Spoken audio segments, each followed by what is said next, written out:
RCF et Radio Notre-Dame, le débat du jour.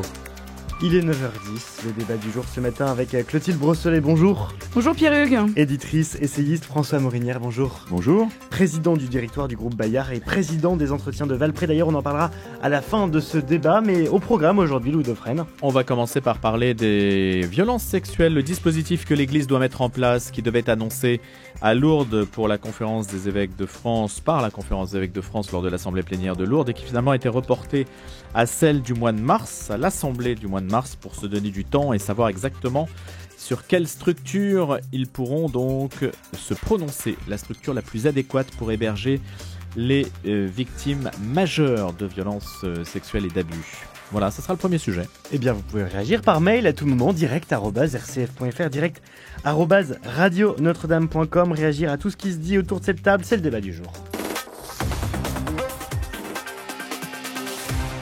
Nous voulons ouvrir une voie de reconnaissance et de réparation solide et durable et que les prêtres mis en cause assument leurs responsabilités, avait annoncé donc Monseigneur Éric de Moulin-Beaufort, au nom des évêques de France réunis à Lourdes.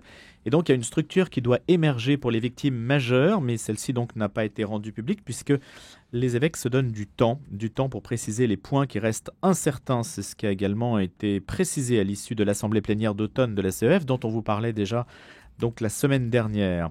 On va essayer de voir ce qui explique ce retard et puis quelle serait la structure la plus adéquate et comment, d'une manière générale, l'institution s'empare de ces questions d'abus. 3 ans après le rapport choc de la Commission indépendante sur les abus sexuels dans l'Église, la SIAZ, et où en sont donc les procédures, sachant que les révélations sur les agressions sexuelles de l'abbé Pierre se sont succédées aussi depuis l'été. Clotilde Brosselet. Oui, bonjour Louis. J'avoue que l'annonce qui avait été faite à la dernière assemblée plénière, qui était que là, dans les derniers jours qui viennent de passer, nous aurions une présentation un peu décevante, puisque tout est décalé. J'ai pas très bien compris les raisons de ce report. En revanche, je suis quand même un peu déçue, c'est que la COREF, donc l'instant, on va dire, la CEF, la Conférence des évêques de France, mais version communauté religieuse, elle a quand même réussi à créer dès 2021, enfin vraiment au moment de la sortie du rapport de la SIAZ, à la fois un dispositif pour les victimes mineures au moment des faits, mais aussi pour les victimes majeures. Donc je pense que c'est pas impossible de le faire. Et la Conférence des évêques de France aurait pu s'appuyer aussi sur les travaux faits par la COREF pour obtenir cette instance. Moi, je conçois que ces choses-là prennent du temps et surtout, elles demandent une éducation et un regard différent, parce que abus sexuels sur majeurs nécessite aussi de prendre en compte la question des abus spirituels. Voilà. Donc comment les abuseurs mettent en condition les victimes adultes pour qu'elles deviennent en fait semi-consentantes, je dis bien entre guillemets parce qu'elles ne le sont jamais, mais comment leur consentement peut être dévoyé. Donc ce sont des questions qui sont complexes, qui mettent en cause les questions psychologiques, tout ça. En revanche, je me dis quand même qu'aujourd'hui, nous manquons de mesures, on va dire, avec une dimension symbolique qui montre qu'il y a une prise en compte forte. Voilà. Pourtant, il y en a eu quand même des gestes à Lourdes, des évêques, des gestes assez spectaculaires quand même. Oui, il y a eu un geste de repentance, mais la repentance ne signifie pas la prise en compte de la suite, voilà, de ce qui a à advenir en fait. Donc, on regarde le passé et maintenant je pense qu'il faudrait 1 ou 2 gestes importants sur l'avenir et comment nous allons lutter. On voit bien que suite au rapport de la SIAZ, beaucoup de commissions de travail sont mises en œuvre, il y a un travail de fond qui est fait, mais il est peu lisible. En tout cas, le président de la Conférence des évêques de France, donc Monseigneur de Moulin-Beaufort, a dit que le principe était acquis, le principe du dispositif, mais qu'il reste encore du travail avant de décider des modalités de mise en œuvre. François Morinière. Je comprends qu'il y a visiblement ce qui justifie. Ce qui justifie tout cela, c'est visiblement un débat sur le fait d'avoir une structure nationale et des structures locales avec des correspondants. Donc ça n'a pas l'air d'être aussi simple que ça. Et je comprends également que, évidemment, toute la complexité, c'est de savoir ce qui se passe dans les cas de prescription, puisqu'il faut trouver alors un système de compétences pour pouvoir, évaluer les cas, puisque la justice du pays ne peut plus agir. Parce que vous savez que la prescription est faite pour éteindre les faits, l'action judiciaire. L'action judiciaire, pardon. Donc voilà, donc visiblement c'est assez technique. Donc moi je suis entre le local et national. Je fais confiance à Éric de Moulin-Beaufort, voilà, parce que s'il y en a un qui s'est mouillé sur le sujet depuis depuis 3 ans, 4 ans, c'est bien lui. Donc, je pense pas qu'il gagne du temps, mais je pense que c'est plus compliqué que prévu. Donc moi, je crois qu'il va le faire. J'ai ça donne parole, donc il n'y a pas de... Voilà, je comprends la frustration, mais j'imagine qu'il ne le fait pas de gaieté de cœur et qu'il a visiblement, au sein de son collège, sans doute des appréciations différentes. Donc c'est pour ça qu'il veut se donner du temps. Bon, ça ne me choque pas. Quelle leçon tirez-vous, François Maillard, plus largement, vous qui êtes proche du père Barbarin, et on sait que le retentissement de ce procès a été considérable. À votre avis, est-ce qu'aujourd'hui le temps pour des actes symboliques ou des procédures à mettre en place est venu? Est-ce que l'Église a un rôle à jouer là-dessus? L'Église, elle continue d'assumer ses responsabilités. Donc, s'il y en a un qui les assume, c'est bien pour lui. Ne plus subir. S'il y en a qui a bien assumé sa responsabilité, c'est bien le cardinal Lorrain, plus que tout le monde. Donc, l'Église continue à assumer ses responsabilités. Voilà, en fait, c'est très complexe parce que ça remonte dans le temps et donc il faut s'assurer que tous les éléments sont bien pris en compte. Voilà, effectivement, ça va jamais assez vite, donc je comprends la patience. Mais quand on lit, par exemple, vendredi encore, un prêtre a été condamné dans le Cantal à 18 ans de prison pour un viol et agression sexuelle sur mineur, et nous dit Monseigneur de Moulin-Beaufort, une fois de plus, des responsables ecclésiaux n'ont pas agi comme il aurait fallu. On se demande un peu si c'est une question de dispositif, d'éducation, je n'ai pas la réponse, mais de pourquoi. Voilà. Pourquoi il y a des faits d'abus? Pourquoi y a-t-il des lacunes de l'institution? C'est pas tant la question de pourquoi il y a des faits d'abus que pourquoi, dans des situations où il y a des faits d'abus, il y a encore une institution qui a du mal à voir la chose. Enfin, et quand je dis institution, je le dis au sens large parce que je pense que nous avons des évêques qui font, comme Monseigneur de Moulin-Beaufort, un travail incroyable. Je pense que certains ont encore peur. Je pense que les motivations sont très variables en fonction des personnalités. Et les réticences aussi. Je pense que c'est pas un mépris total pour les victimes d'abus. Je pense que c'est parce que c'est un changement de culture qu'il faut absolument dans lequel il faut avancer.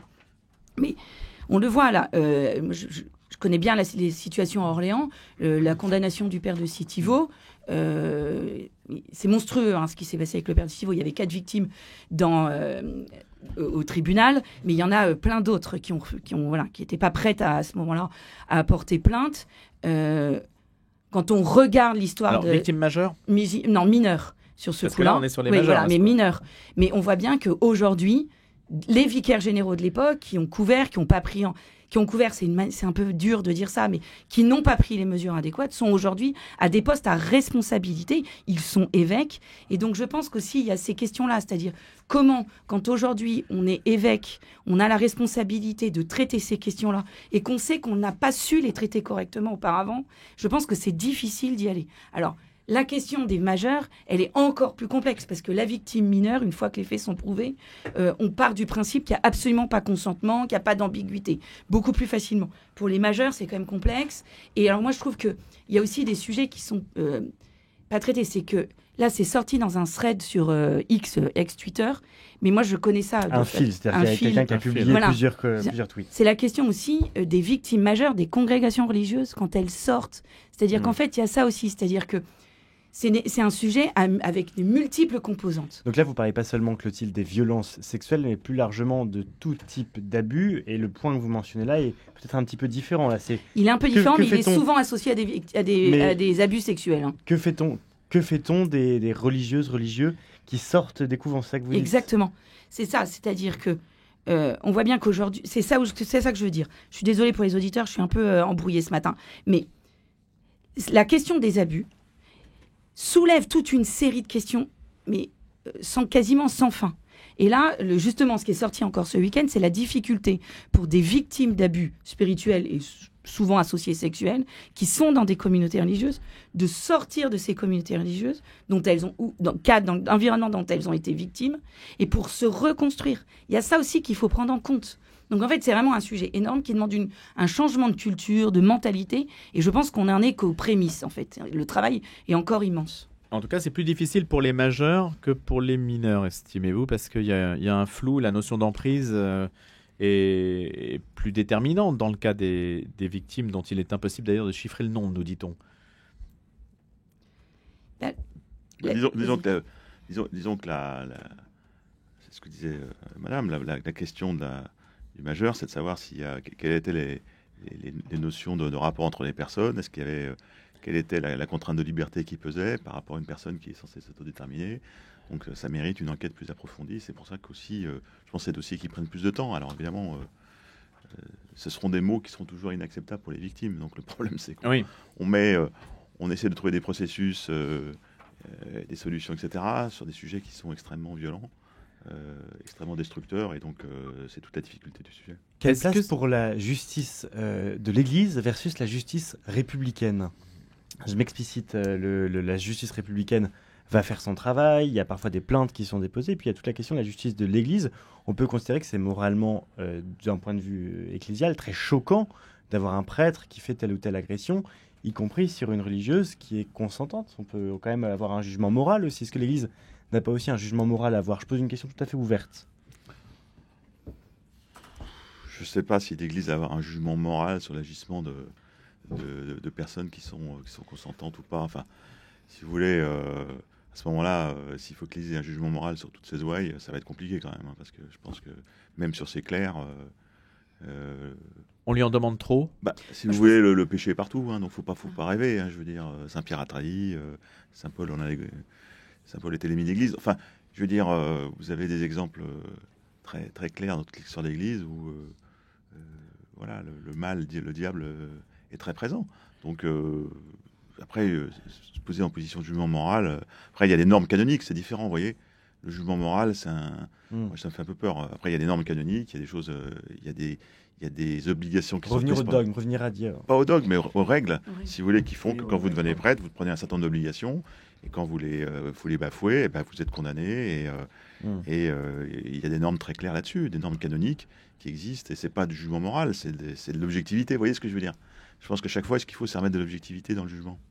Je pense que quand il y a un problème d'ordre moral, devant deux adultes consentants, en fait, il n'y a pas l'utilisation d'un pouvoir pour obtenir quelque chose de quelqu'un qui serait une victime. Donc on a deux adultes consentants qui choisissent de trahir les vœux qu'ils ont faits. Si on parle dans le domaine de la vie religieuse.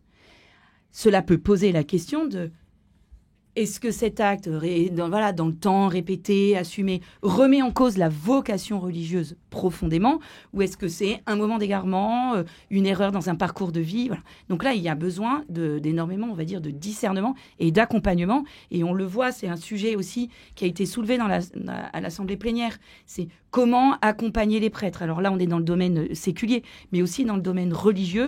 Comment accompagner les religieux d'un point de vue spirituel et aussi par rapport aux vœux qu'ils ont faits. Et la chasteté en est un.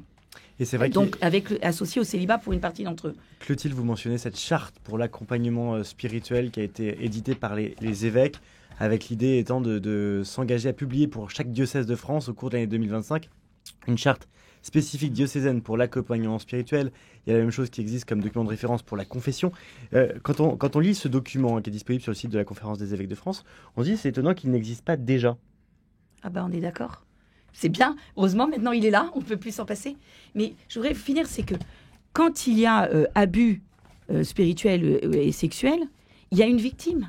Et donc en fait, l'auteur des abus use de sa prérogative de religieux, de prêtre, comme un outil de pouvoir pour obtenir et concrétiser cet abus. Et là, il y a véritablement une remise en cause de l'engagement sacerdotal ou religieux, parce que c'est pas un coup de canif dans un contrat qu'on a du mal à tenir, c'est véritablement un détournement de sa vocation, de la vocation religieuse. Alors ça, faut arriver à l'identifier, à ce que ce soit dit, vu, entendu, parce que faut quand même rappeler que ce dispositif, puisque c'est censé donc arriver au mois de mars, un dispositif d'accueil, d'écoute et d'accompagnement.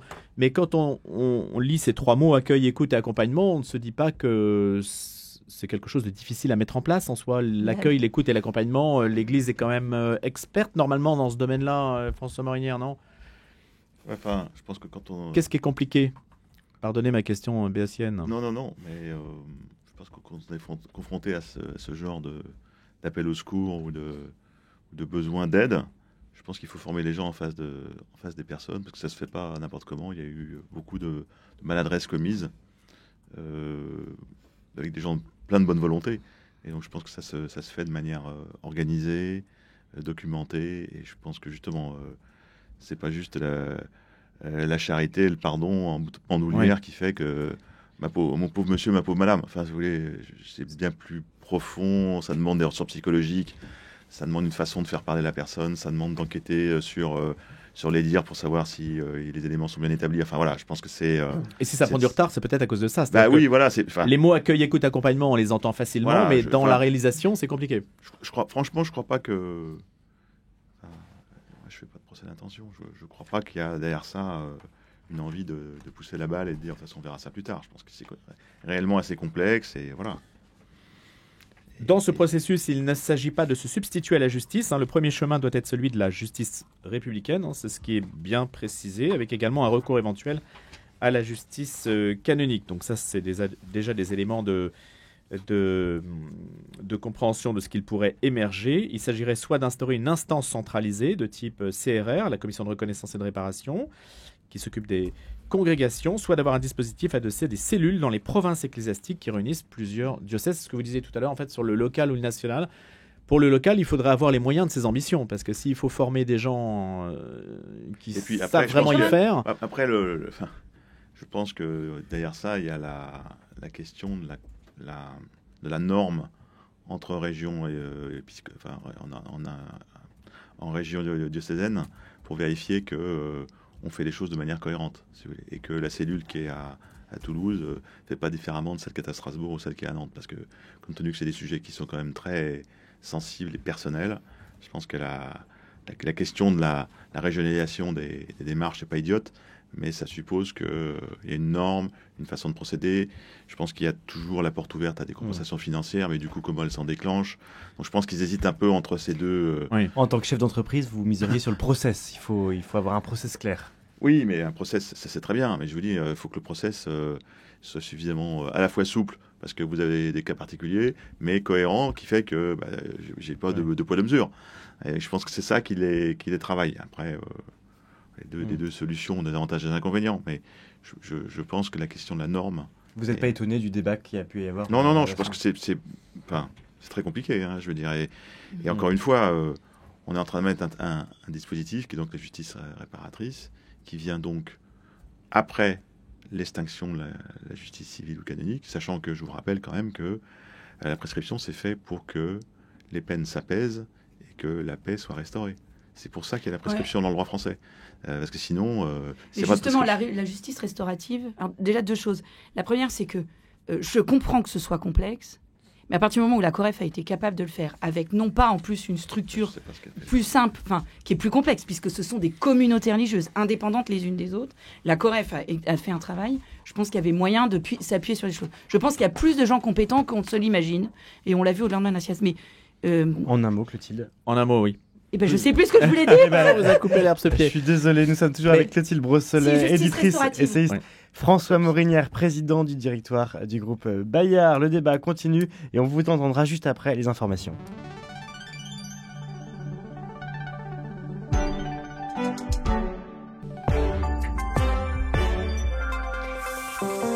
Le débat du jour, toujours avec Clotilde Brossolet et François Morinière. On va parler de la 29e conférence climatique de l'ONU qui s'est ouverte hier en Azerbaïdjan par un premier blocage entre différents blocs de pays sur l'ordre du jour.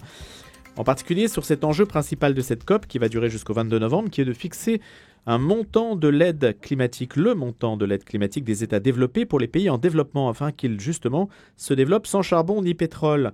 Alors, les pays développés ont contracté une dette climatique. Nous ne quitterons pas cette COP si le niveau d'ambition sur la finance n'est pas à la hauteur. C'est ce qu'a lancé la Sud-Africaine Tasnim Essop, qui dirige le Climate Action Network, qui regroupe des milliers d'ONG du monde entier. Mais les Occidentaux jugent qu'évidemment les ordres de grandeur avancés par les pays du Sud sont irréalistes pour leurs finances publiques, parce que l'idée c'est que le Nord paye pour le Sud au titre du climat. Alors où allons-nous dans cette direction? Dans quelle direction allons-nous? François Morinière, Clotilde Brossolet, François. Vous me permettrez, Louis, de réitérer le scandale absolu de tenir cette conférence en Azerbaïdjan qui martyrise l'Arménien. Vous avez souvent ici à votre antenne Pascal Golnisch qui vient vous parler des chrétiens d'Orient. C'est à vomir qu'on puisse tenir cette conférence à Bakou alors que... Il aurait fallu refuser. Bah évidemment. on est complice de ces atrocités, de cette extermination, Enfin voilà, moi pardon, mais j'ai beaucoup de mal à supporter ça en tant que ami des chrétiens d'Orient depuis longtemps. Après, sur le fond, la difficulté, c'est que le monde occidental est désuni. Donc évidemment, et ça ne va pas aller en s'arrangeant. Et donc, cette espèce de vision nord contre sud, elle n'existe pas en fait. Parce que je ne vois pas où sont les frontières. Et donc, c'est toute la complexité d'avoir des blocs fissurés des deux côtés d'ailleurs, qui fait que c'est très compliqué de trouver un chemin. Mais l'idée, en fait, d'avoir contracté au nord une dette climatique et que le sud devrait vivre de cette dette climatique, ou du moins exiger que le nord les finance. C'est ça l'objet, en fait, et ça se chiffre en centaines de milliards. Hein. Je pense que c'est un peu simpliste comme vision. Alors après, il faut bien simplifier les choses, parce que sinon on n'avance pas. Donc je comprends le sujet. Je pense que c'est plus la mobilisation en fait, de là où il y a de la richesse. C'est plutôt comme ça que je pense qu'il faut le présenter. Je trouve que c'est là où il y a des moyens, de voir comment ces moyens peuvent être utiles à tout le monde. Donc évidemment, c'est une position qui est l'inverse de l'égoïsme. Et donc, comme je le dis, aujourd'hui, on sent bien que l'égoïsme prévaut. Donc, comment on va surmonter cet égoïsme ? Et là, ce qui compte pour faire ça, faut qu'il y ait des leaders exemplaires. Et donc, on est à la recherche de ces personnes qui seraient capables d'emmener avec eux le reste des participants. Mais tout le problème, c'est le leadership. Pour l'instant, ce n'est pas les États-Unis qui vont donner un signe dans ce domaine. Clotilde Brossolet. Oui, je voudrais revenir sur ce qu'a dit François Morinière sur l'Arménie. Je trouvais ça intéressant, c'est qu'hier, j'ai regardé les articles qui parlaient du fait que cette COP se tienne en Azerbaïdjan. Toutes les bonnes raisons pour qu'elle n'ait pas lieu là-bas étaient évoquées, à l'exception de l'Arménie. Alors, on expliquait que c'était un pays producteur d'hydrocarbures, proche de Poutine, qui a prévu de réprimer les contestations. Hein. Donc, certains activistes écologistes n'ont pas de visa pour pouvoir aller là-bas. Mais l'Arménie était totalement absente de la presse généraliste, donc scandale absolu.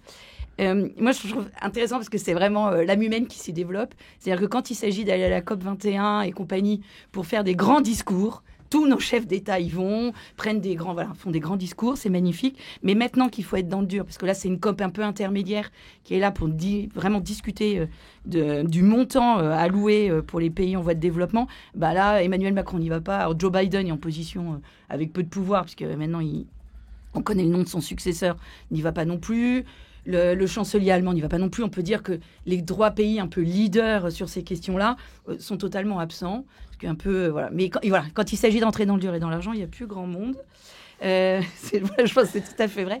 Mais moi, je me pose la question de la dette. C'est-à-dire que j'entends que oui, les pays du Nord auraient contracté une dette.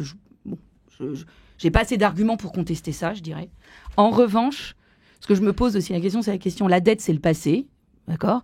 On peut solder le passé, mais c'est le présent aussi. C'est-à-dire, qu'est-ce qu'on fait aujourd'hui pour que les ressources naturelles des pays en voie de développement soient exploitées correctement, en fait. Et là, j'ai l'impression que c'est quand même...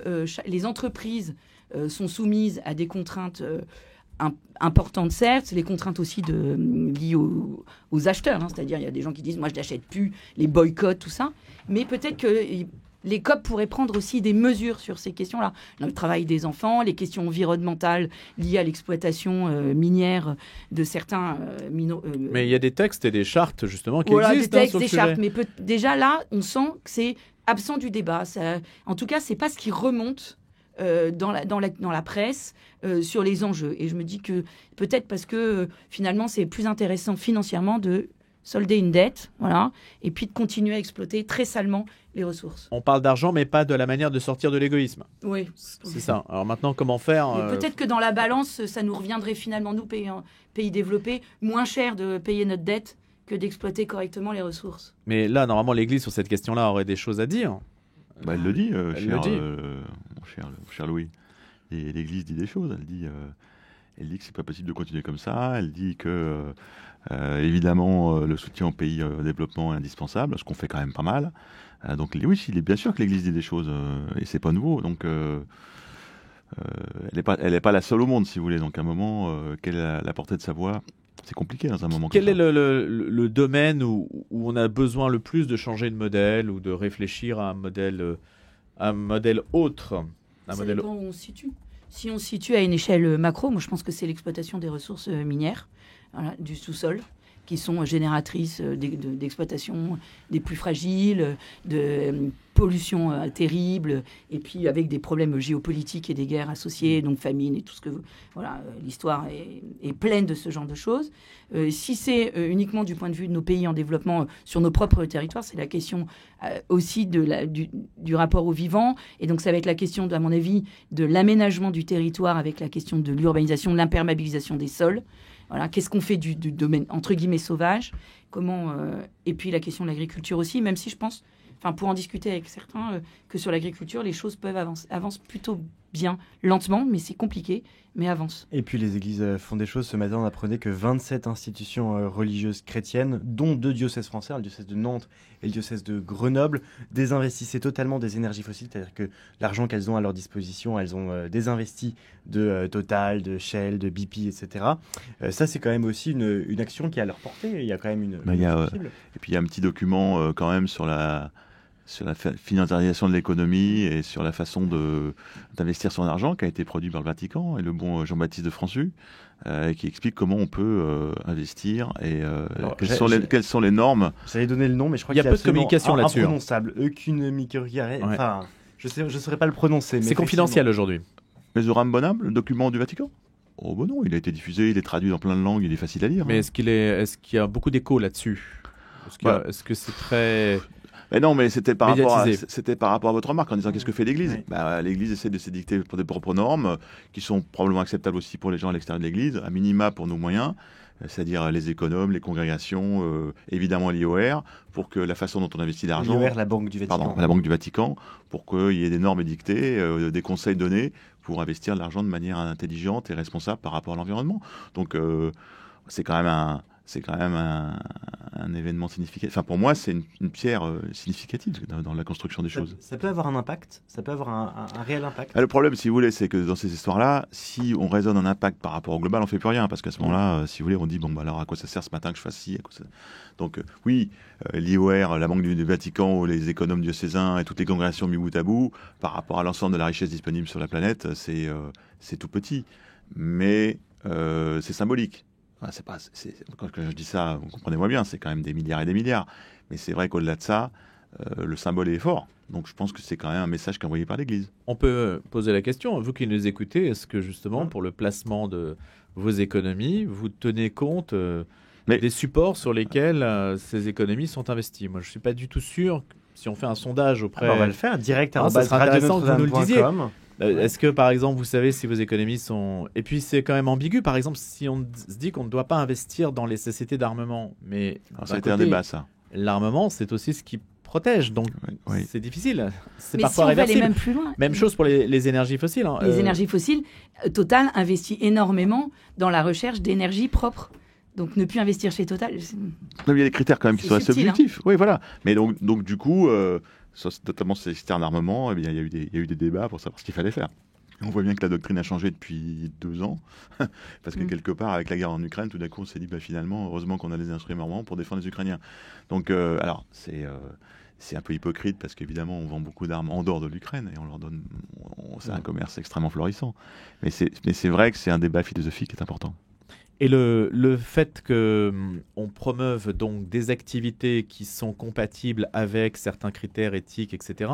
Mais le fin du fin, c'est qu'en réalité, les taux le rendement soit aussi bon que pour d'autres sociétés. C'est ça. C'est le cas. Enfin, je ne pense pas qu'on puisse, si vous voulez, c'est pour pas... que les gens viennent, c'est ça. Oui, mais c'est pas de la charité. Je veux dire, on peut trouver des systèmes d'investissement qui sont tout à fait rentables et qui tiennent compte de ces critères.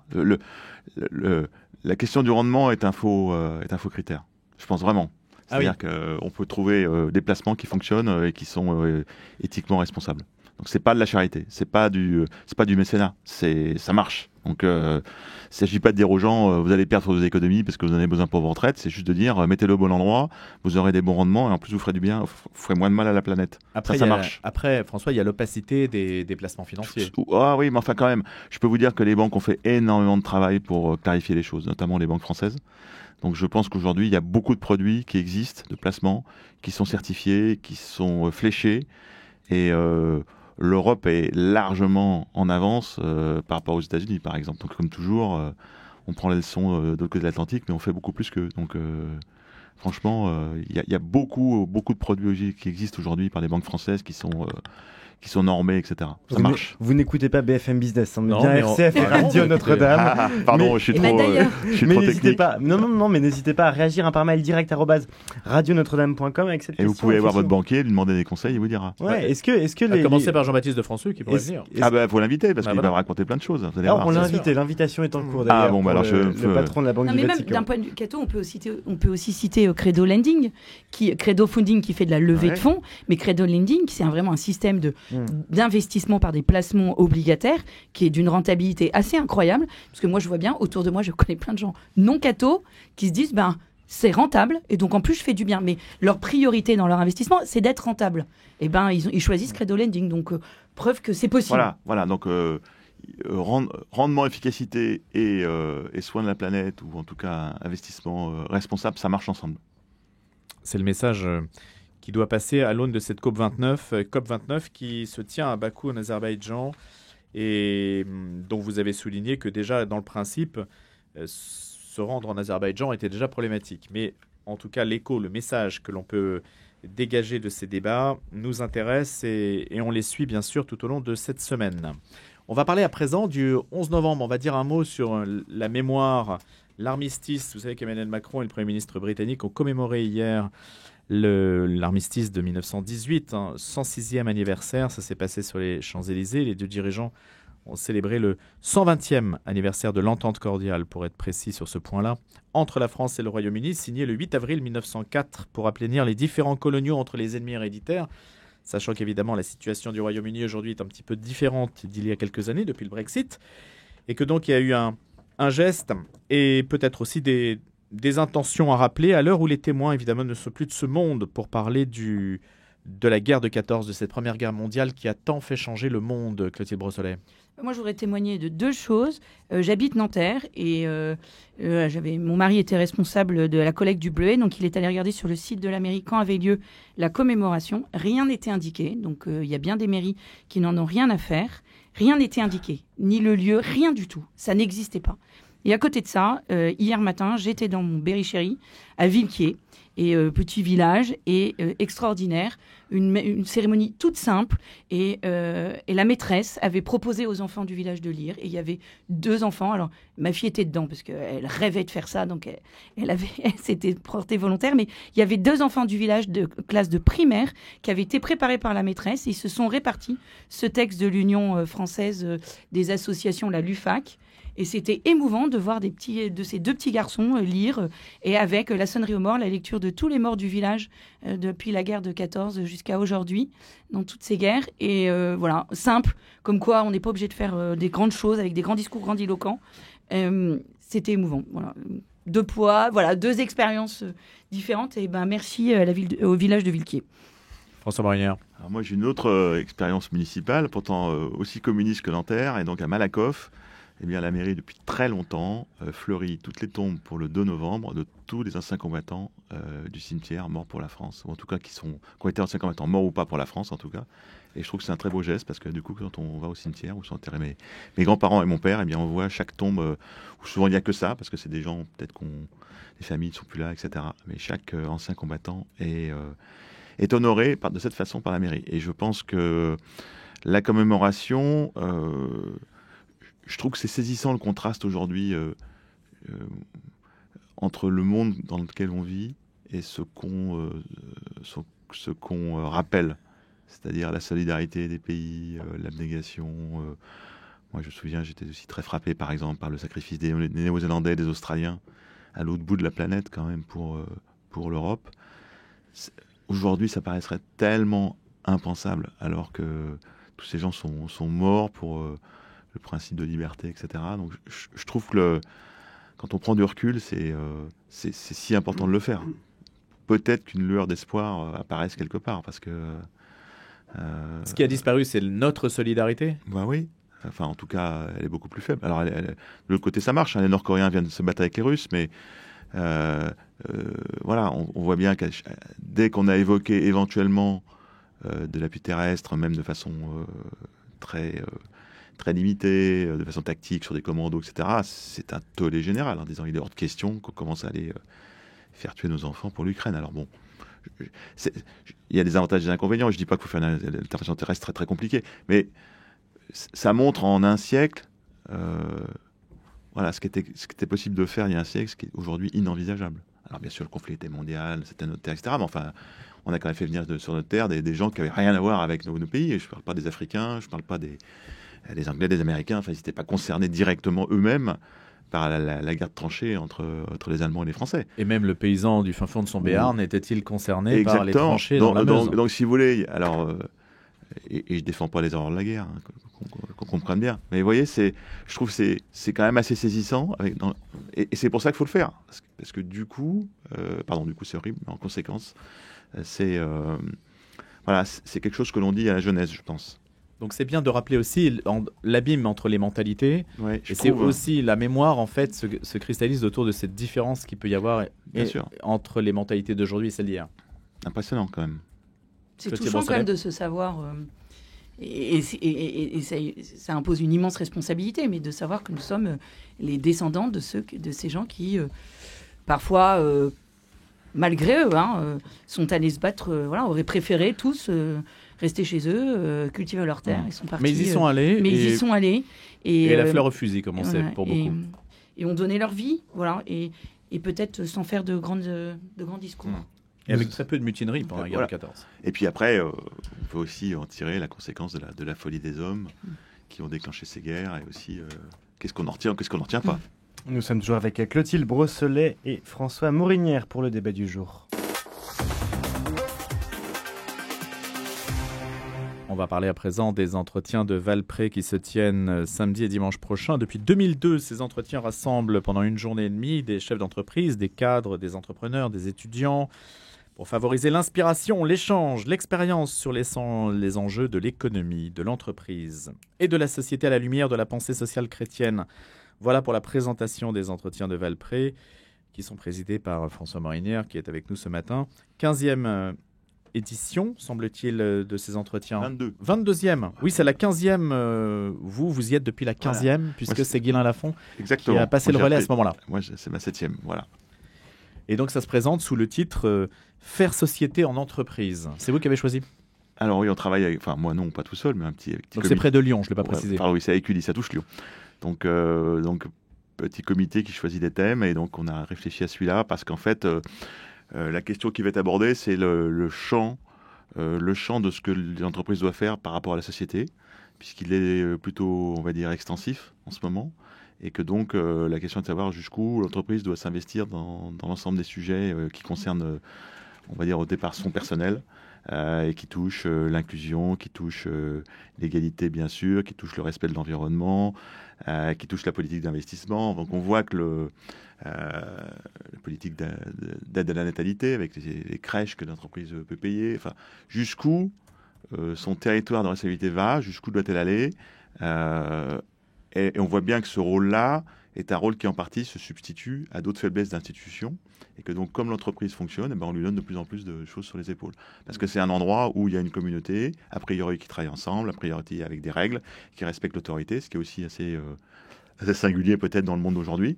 Heureusement, il y a d'autres institutions qui font comme ça, mais on voit bien que aujourd'hui tout ça ne va plus de soi. Et donc, comme ça fonctionne pas trop mal, eh bien, du coup, on lui en donne de plus en plus. La disette budgétaire va plutôt dans ce sens, alors. Bien sûr. Et donc aujourd'hui, ça va pas changer, parce qu'aujourd'hui, on va demander à l'entreprise un effort significatif, puisque vous avez vu que de toute façon, les textes budgétaires vont dans ce sens-là, puisqu'on va demander aux grandes entreprises de contribuer davantage à la solidarité nationale. Bon, ça, c'est encore un autre sujet, c'est la justesse de l'impôt. Mais en dehors de cette question-là qui est importante, on voit bien que son rôle va très loin, et on va se poser la question de savoir jusqu'où elle doit aller, quoi. Donc, justement, il va d'autant plus loin que l'État est amené à revoir ses missions. L'État ou l'école, ou l'école. Si vous voulez, avec l'apprentissage. Enfin, il y a beaucoup d'endroits où l'entreprise se substitue. Et donc après se repose toujours la question, parce que c'est la logique des entretiens de Valpré, qu'est-ce que ça veut dire pour le dirigeant d'entreprise, qu'est-ce que ça veut dire pour le manager dans sa gestion quotidienne d'équipe, de direction, de prise de décision, Parce qu'au départ, l'entreprise, c'est fait pour servir des clients, rétribuer un capital comment dirais-je, régler des salaires tous les mois pour que les gens puissent vivre. Alors, pardon, c'est une vision très simpliste.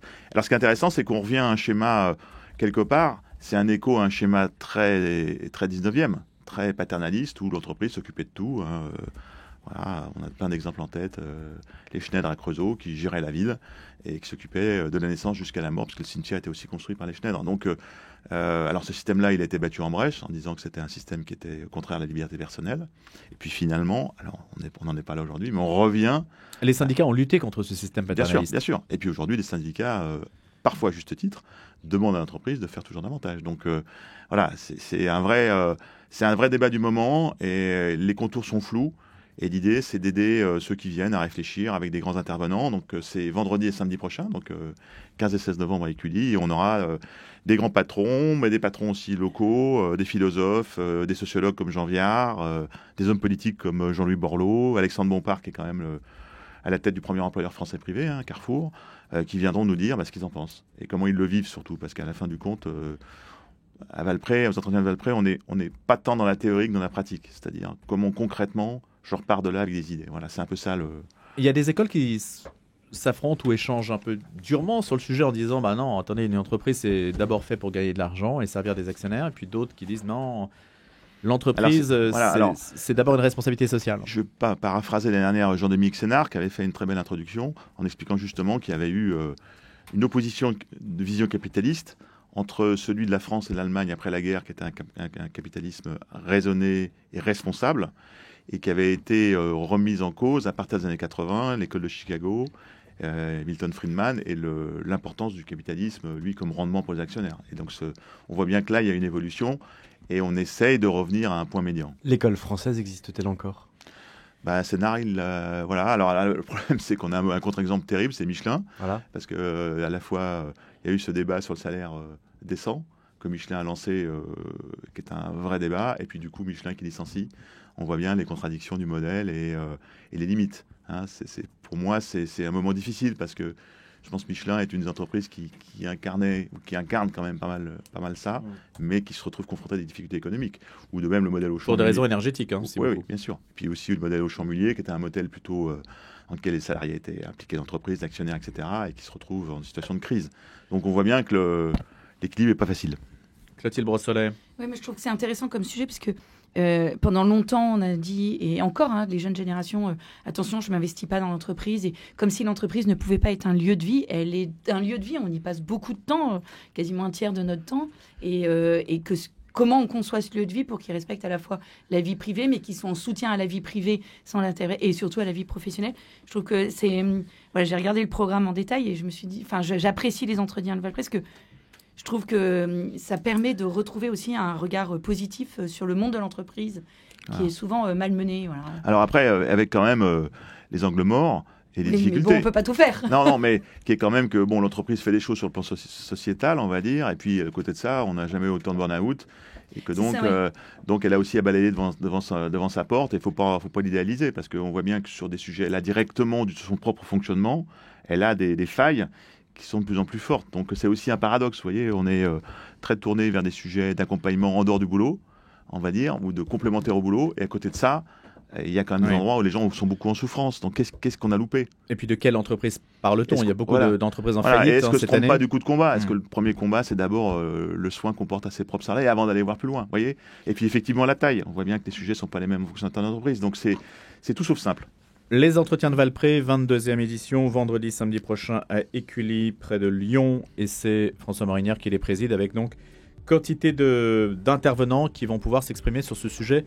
Faire société en entreprise. Merci beaucoup à tous les deux. Clotilde Brossolet, éditrice, essayiste, François Morinière, président du directoire du groupe Bayard et donc président des entretiens de Valprès. En un mot, les entretiens de Valprès, où comment s'inscrire www.entretiensdevalprès.org, il y a encore un peu de place.